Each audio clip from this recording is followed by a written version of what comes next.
Kita ke informasi mancanegara pertama. Pemirsa, Menteri Luar Negeri Tiongkok dijadwalkan untuk mengunjungi Amerika Serikat jelang kemungkinan hadirnya Presiden Tiongkok di KTT APEC.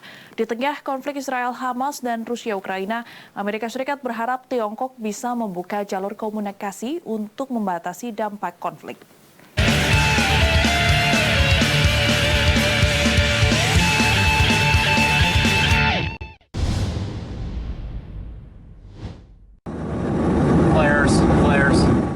Sebuah jet tempur menembakkan 8 suar dekat pesawat AS di wilayah udara internasional di Laut Cina Timur.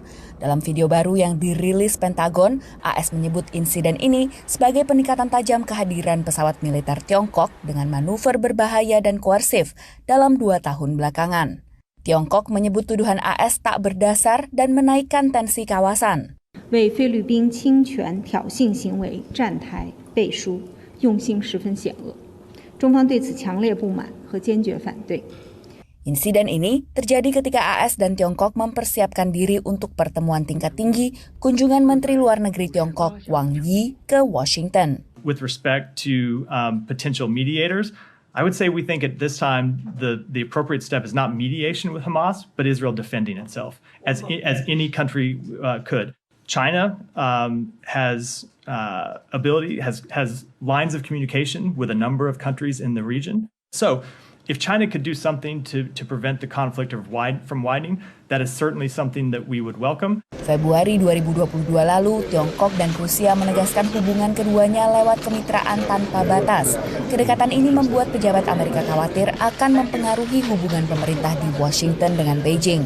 We are now at a phase in the bilateral relationship that there is so much mistrust and competition that my understanding is that the Chinese are quite reluctant to cooperate on anything with the United States unless there is something very clearly in it for them. In other words, they're being very transactional.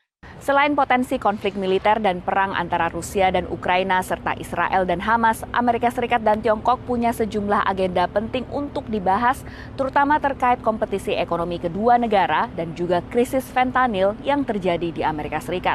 Awal Oktober, wakil rakyat AS yang berkunjung ke Tiongkok membahas krisis fentanyl yang terjadi di AS. We called on President Xi to work with the United States to stem the flow of precursor chemicals that are fueling America's fentanyl crisis.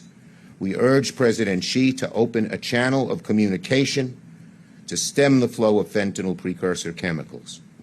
We believe it's imperative on this issue that China act. Belum dipastikan apakah Presiden Tiongkok Xi Jinping akan hadir dalam KTT APEC di San Francisco November mendatang. Jika hadir, ini akan jadi pertemuan kedua antara Presiden Biden dan Xi setelah sebelumnya bertemu pada forum KTT G20 di Indonesia tahun lalu.